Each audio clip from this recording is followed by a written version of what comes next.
Hello students, I hope you all are very well at your homes. Now students, chapter हमारा चल रहा था trigonometric function और इसमें हम बात कर रहे हैं बेसिक्स के ऊपर।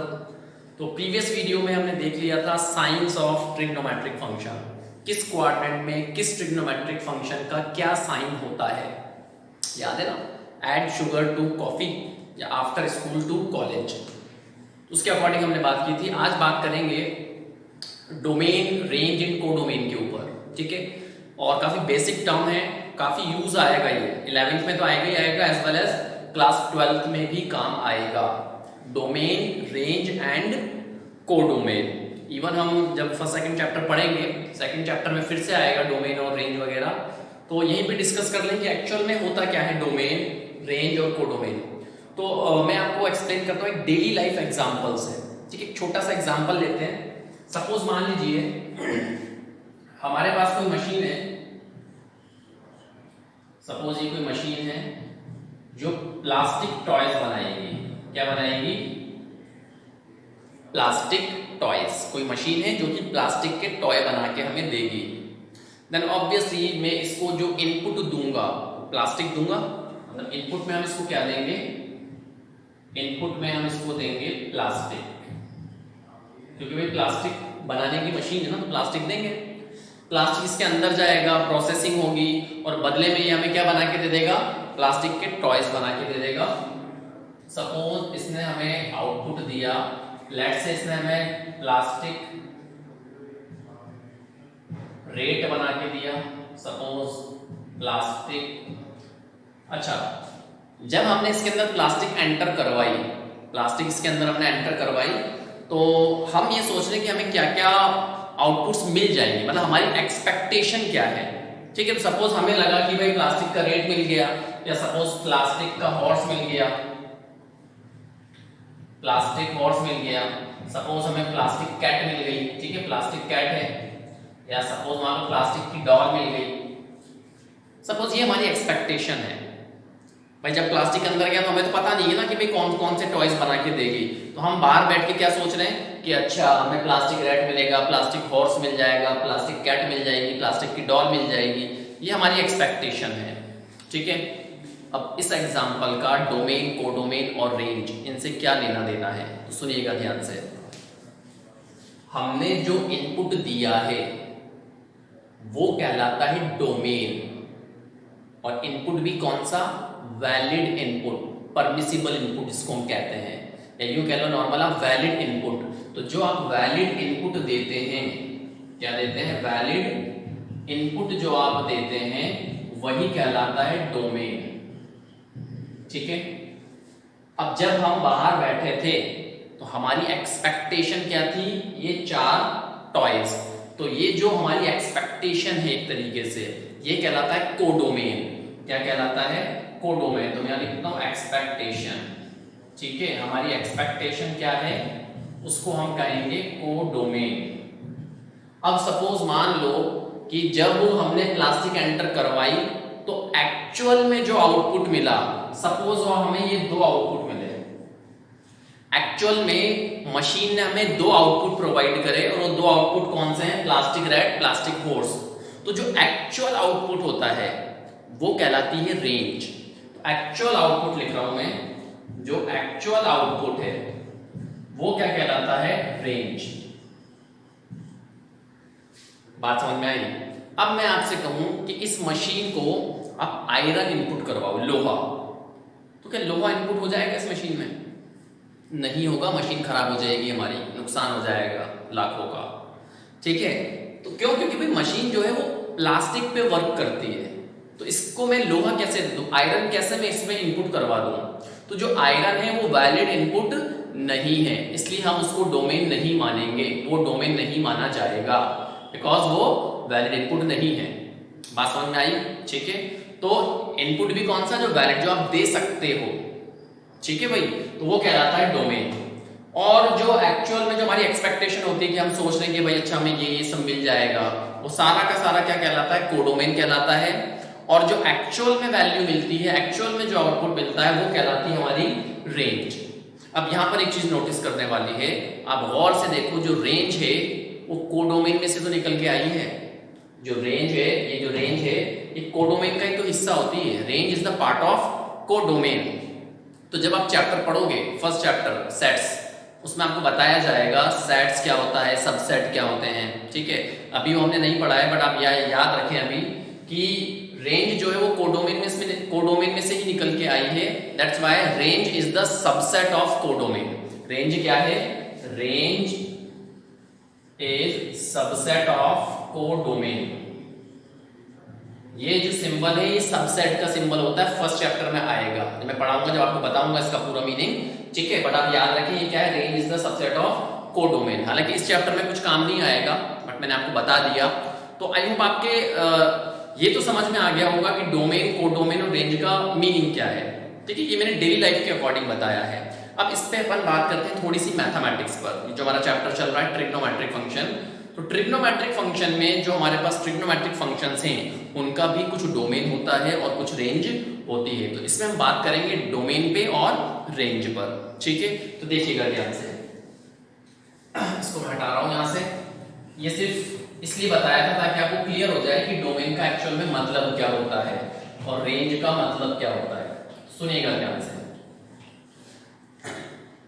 सपोज मान लीजिए हमारे पास कोई फंक्शन है fx is equals to sine x है, देन ऑब्वियसली आप फंक्शन को क्या दोगे? इनपुट दोगे। x की जगह पर आप क्या दोगे? इनपुट दोगे।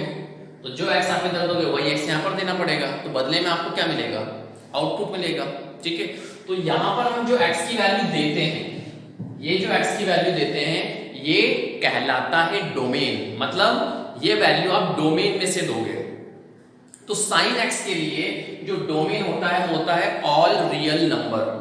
कोई सा भी रियल नंबर आप साइन x को दे सकते हो। साइन x अनडिफाइंड नहीं होगा। बात समझ आ रही है? मतलब इधर x की जगह पर आप कोई सा भी रियल नंबर इनपुट दे सकते हो, बदले में आपको कुछ ना कुछ वैल्यू मिल जाएगी। बट वो जो वैल्यू आपको मिलेगी वो -1 और 1 के बीच में मिलेगी। कहने का मतलब जब आप यहां पर वैल्यू दोगे, x की जगह पे जब वैल्यू दोगे तो ये आपको कुछ आउटपुट देगा ना भाई। जैसे फॉर एग्जांपल मान लो x की जगह पर मैंने 30 डिग्री दे दिया। क्या दे दिया? 30 डिग्री। तो यहाँ पे sin 30 और sin 30 की वैल्यू 1/2। 30 मैंने इसलिए लिया तो क्योंकि आपको वैल्यू पता है क्लास 10th के अकॉर्डिंग।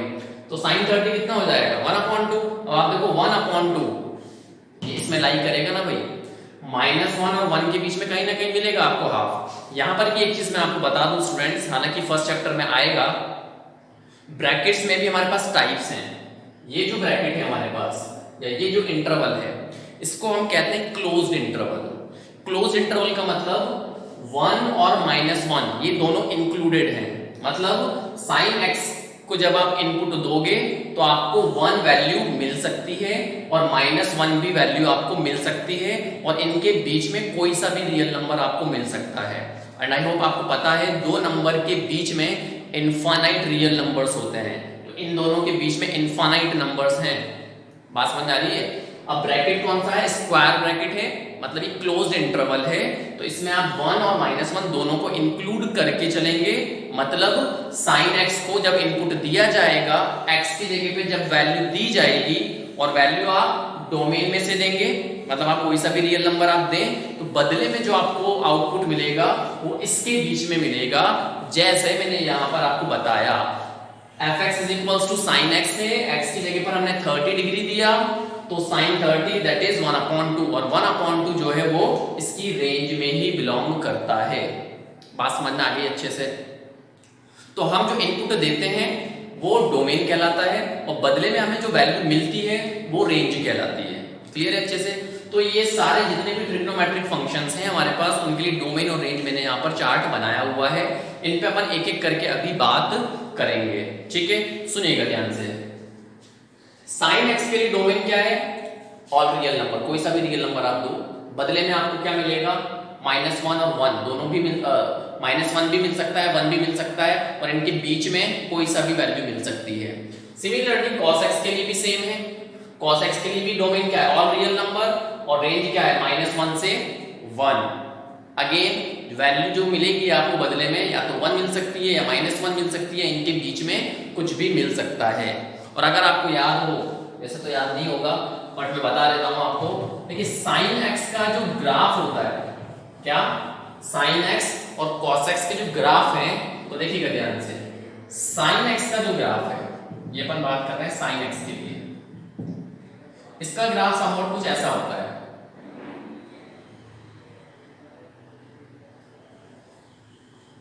ऐसा कुछ ग्राफ होता है किसका, साइन एक्स का। यहां पे लिखा होता है 1, यहां पे लिखा होता है -1 और यहां पे होता है 0। बात समझ आ रही है? यहां पे वैल्यू होती है π/2, यहां पे होता है पाई, फिर 3π/2, 2π, इस तरीके से चलता रहता है। और आपको पता है ना साइन 90 कितना होता है, साइन π/2, साइन 90 की वैल्यू 1 होती है। साइन 0 कितना होता है, साइन 0 होता है, पता है आपको, क्लास 10 में पढ़ा था आपने। तो आपको देखिए हमारा जो ग्राफ है वो कहां से पास हो रहा है, 0 से, मतलब ओरिजिन से। तो जब x की वैल्यू आप 0 दोगे तो y की वैल्यू भी 0 मिलेगी। y, अब देखिए फंक्शन को ही हम क्या बोलते हैं, y, मतलब जो fx होता है इसी को ही क्या बोला जाता है, y बोला जाता है। भाई आपने x की वैल्यू दे दी तो बदले में जो वैल्यू मिलेगी इसको आप y भी बोल सकते हैं। तो जब आप x की वैल्यू 0 दोगे तो y की वैल्यू भी क्या मिलेगी, 0 मिलेगी। तो देखिएगा ध्यान से, अगर बचपन के हिसाब से सॉल्व करें तो बचपन में आपने टेबल पढ़ी ना, ग्राफ्स वगैरह बनाए ना, लीनियर इक्वेशन के, स्ट्रेट लाइन वगैरह, सेम वही कॉन्सेप्ट है। सपोज मान लीजिए इधर है हमारे पास 0, हमने वैल्यू क्या दी 0, तो साइन 0 कितना होता है, 0। ठीक है भाई, मतलब आप x दे रहे हो और आपको y मिल रहा है, 0 पे वैल्यू 0। ठीक है भाई, 0 के बाद सपोज मान लीजिए आपने वैल्यू दी 30 का मतलब क्या हो गया, π/6, तो साइन 30 कितना होता है, 1/2। ठीक है, उसके बाद 45 मतलब π/4 पे वैल्यू 1/√2, 0, 1/2, 1/√2, √3/2 और 1।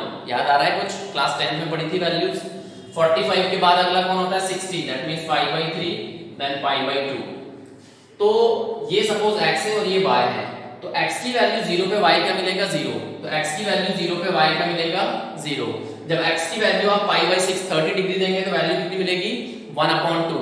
तो 1/2 सपोज यहां मान लें अपन, यहां पे सपोज 1/2 है, फिर π/3 पे √3/2 थोड़ा सा ऊपर मिल जाएगा, थोड़ा सा ऊपर वैल्यू मिलेगी, फिर π/2 पे 1, तो π/2 पे एग्जैक्ट कितना मिलेगा आपको, 1। बात सुन आ रही है? इस तरीके से पूरा ग्राफ बनता चला जाता है। क्लियर है अच्छे से? तो साइन एक्स का ग्राफ जो है ओरिजिन से पास होता है, कहां से पास होता है, ओरिजिन से पास होता है। और वैल्यू आप देखो 1 और -1 के ही बीच में रहेगी, जो आउटपुट आपको मिलेगा वो 1 और -1 के बीच में मिलेगा, इसलिए जो रेंज होती है वो -1 और 1 के बीच में होती है। बात समझ में आई? सिमिलरली cos x का भी ग्राफ ऐसा ही होता है, बट वो ओरिजिन से पास नहीं होता। जब आप cos के लिए बनाते हैं तो ओरिजिन से पास नहीं होगा, मतलब वो कुछ ऐसा होता है, ओरिजिन से पास नहीं होगा। ठीक है भाई, क्यों? क्योंकि cos 0 की वैल्यू 1 होती है, तो जब आप cos 0 रखोगे तो वैल्यू 1 मिल जाएगी। तो 0 पे वैल्यू 1 मिलती है और साइन के केस में 0 पे वैल्यू 0 मिलती है। बात समझ में आई? तो ये तो बात होगी साइन और cos की। अब बात करते हैं tan की।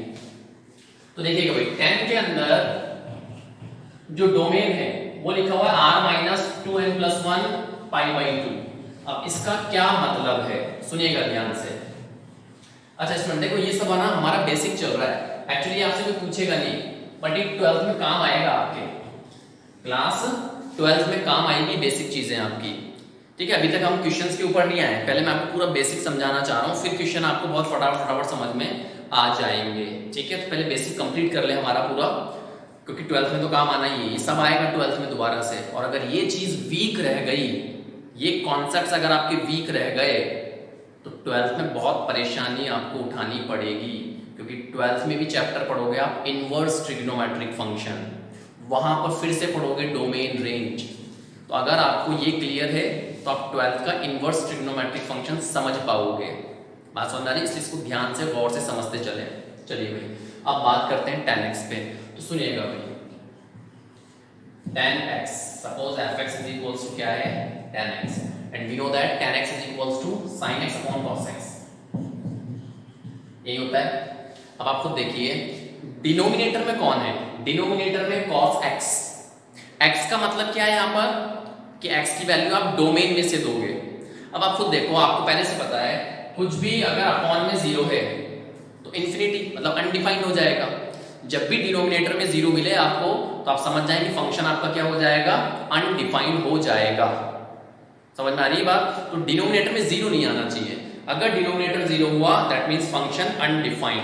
तो आप खुद देखिए cos x, हमने बात करी थी प्रीवियस वीडियो में कि cos की वैल्यू जीरो कहां पे होती है, तो मैंने आपको बताया था पाई बाई 2 के odd multiple in case of cos में जो पाई बाई 2 के ऑड मल्टीपल हैं 2n+1 पाई बाई 2, इनकी वैल्यू हमेशा क्या रहती है, जीरो रहती है।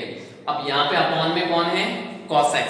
अब cos x कब कब जीरो होगा, जब जब वैल्यू ये वाली दोगे 2n+1 पाई बाई 2। जब भी cos के साथ x की जगह पर अगर आपने क्या दे दिया 2n+1 पाई बाई 2, तो हमेशा आपको अपॉन में कौन मिलेगा, जीरो मिलेगा, क्योंकि cos की वैल्यू जीरो हो जाएगी, डिनोमिनेटर जीरो हो जाएगा। और जैसे डिनोमिनेटर जीरो हुआ जो 10x है वो अनडिफाइंड हो जाएगा, फंक्शन ही अनडिफाइंड हो जाएगा हमारा। इसका मतलब मैं x की जगह पर सारी वैल्यू दे सकता हूं, रियल वैल्यू सारी दे सकता हूं, बट ऐसी वैल्यू नहीं दे सकता। पाई बाई 2 के ऑड मल्टीपल्स मैं x की जगह पे इनपुट नहीं करवा सकता। मतलब यहां पर x is not equals to 2n+1 pi by 2। x जो है वो पाई बाई 2 का ऑड मल्टीपल नहीं होना चाहिए। क्यों नहीं होना चाहिए, क्योंकि अगर ऐसा हो गया तो डिनोमिनेटर जीरो बन जाएगा, और डिनोमिनेटर जीरो बनते ही फंक्शन अनडिफाइंड हो जाएगा। इसीलिए हम 10x के डोमेन में से वो वैल्यू हटा देते हैं, r माइनस दिस। ठीक है, हालांकि यहाँ पर x is equals to this लिखना है, मैं शॉर्ट में लिख रखा है 2n+1 पाई बाई 2। ठीक है, शॉर्ट में लिखा हुआ, आप समझ जाएं कि आप सारी रियल वैल्यू दे सकते हो बट ऐसी वैल्यू नहीं दे सकते x की जगह पर। ये एक्चुअल में x इज इक्वल्स टू है, यहाँ पर x is equals to this आप नहीं दे सकते। बात समझ में आई? सेम का अच्छा, इसके लिए जो रेंज है वो ऑल रियल नंबर, कोई सा भी आपको बदले में इनपुट आउटपुट मिल सकता है, कोई सा भी रियल नंबर आपको मिल जाएगा। जब आप x की जगह पर वैल्यू दोगे, वैल्यू किस में से देते हैं, डोमेन में से। डोमेन क्या है, ये।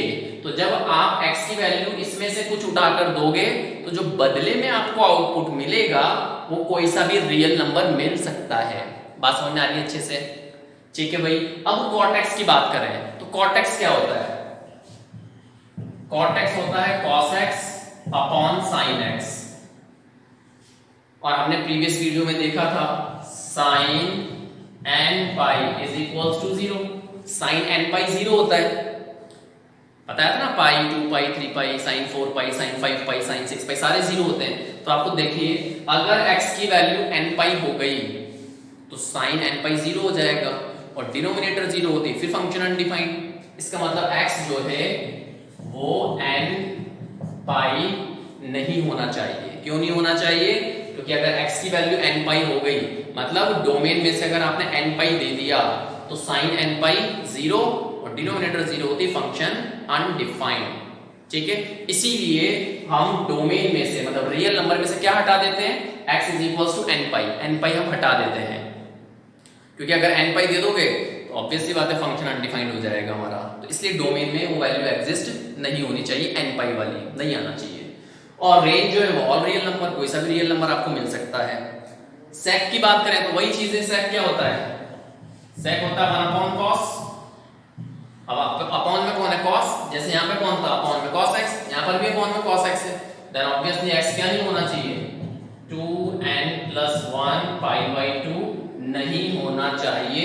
सिमिलरली cosec के केस में हो जाएगा कि cosec क्या होता है 1 अपॉन sin x। अब यहाँ पे अपॉन में कौन है, sin x है, तो वही सेम चीज यहाँ पर भी अपॉन में sin x था, तो x is not equals to n pi. तो इनकी हेल्प से ये बनाया हुआ है पूरा। बात समझ में आ गई स्टूडेंट्स अच्छे से? तो देखिए ये अगर आप याद करते हो तो बहुत अच्छी बात है, बहुत अच्छी बात है अगर आपको डोमेन और रेंज पता है तो ट्रिग्नोमेट्रिक फंक्शंस का। तो एक्चुअल में वैसे तो ये डायरेक्टली याद करना है, इनके पीछे जो लॉजिक था वो क्या था वो मैंने आपको इधर साइड में सारा समझा दिया है स्टूडेंट्स। बात समझ में आ गई? तो आप याद कर लें डोमेन और रेंज। एक बार मैं आपको शॉर्ट में बता दूं, डोमेन का मतलब जहां से आप वैल्यू उठा के फंक्शन को देते हो, डोमेन का मतलब क्या है, जहां से आप वैल्यू उठाकर फंक्शन को दोगे वो डोमेन कहलाता है। ठीक है, रेंज का मतलब जब आपने वैल्यू दे दी फंक्शन को तो वो भी तो कुछ देगा बदले में, भाई हमने कुछ दिया तो वो भी तो कुछ देगा हमें। ठीक है, तो वो जो हमें वैल्यूज देता है वो कहलाती है रेंज। वो क्या कहलाती है, रेंज कहलाती है स्टूडेंट्स। तो आज की वीडियो में इतना ही रखते हैं। आज हमने डोमेन, रेंज और कोडोमेन डिस्कस कर लिया स्टूडेंट्स। नेक्स्ट वीडियो में बात करेंगे कुछ प्रॉपर्टीज के ऊपर देखेंगे, बट नेक्स्ट वीडियो में। Till then thank you so much.